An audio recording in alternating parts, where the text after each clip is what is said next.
मित्रांनो, वर्धा नांदेड नवीन रेल्वे मार्ग हा सर्वोच्च प्राधान्याने राबवण्यात येत असलेल्या प्रकल्पांपैकी एक आहे। वर्धा नांदेड नवीन रेल्वे मार्ग सर्वात महत्त्वाच्या पायाभूत सुविधा विकास प्रकल्पांपैकी एक असून हा महत्त्वाचा रेल्वे मार्ग 284.65 किलोमीटर लांबीचा आहे।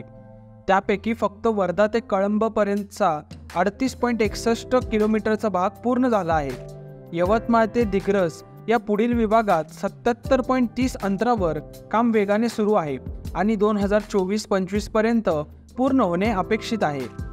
कळंब यवतमाळ 38.96 किमी आणि दिग्रस नांदेड 129.78 किमी हे उर्वरित विभाग 2025-26 पर्यंत पूर्ण होणे अपेक्षित आहे। या मार्गावर 26 स्थानके आहेत। यातील वर्धा यवतमाळ नांदेड नवीन ब्रॉडगेज मार्गिका प्रकल्प मध्य रेल्वे आणि रेल विकास निगम लिमिटेड यांनी संयुक्तपणे बांधला आहे। वर्धा कळंब दरम्यानची 38.61 किमी लांबीची रेल्वे वर्धा, देवळी, भिडी आणि कळंब यांना सुलभ वाहतूक सुविधा प्रदान करेल।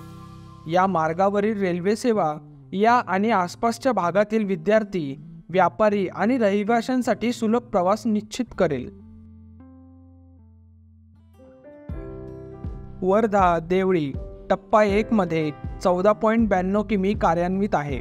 देवळी कळंब टप्पा 2 मध्ये 25.69 किमी कार्यान्वित आहे। कळंब यवतमाळ 38.96 किमी अंतिम टप्प्यात कार्यान्वित होणार। आर्थिक आणि पर्यावरणपूरक वाहतूक व्यवस्था या प्रकल्पामुळे स्थानिक व्यापार आणि उद्योगांना चालना मिळेल आणि त्यामुळे या क्षेत्राच्या सामाजिक आर्थिक विकासाला चालना मिळेल। हा प्रकल्प या प्रदेशातील दळणवळण आणि वाहतुकीचे पर्याय वाढवण्यासाठी सज्ज आहे, ज्यामुळे प्रवासी आणि अर्थव्यवस्था दोघांनाही फायदा होण्यास मदत होईल। तर मित्रांनो, ही होती वर्धा नांदेड रेल्वे मार्गिकेची नवीन अपडेट। धन्यवाद।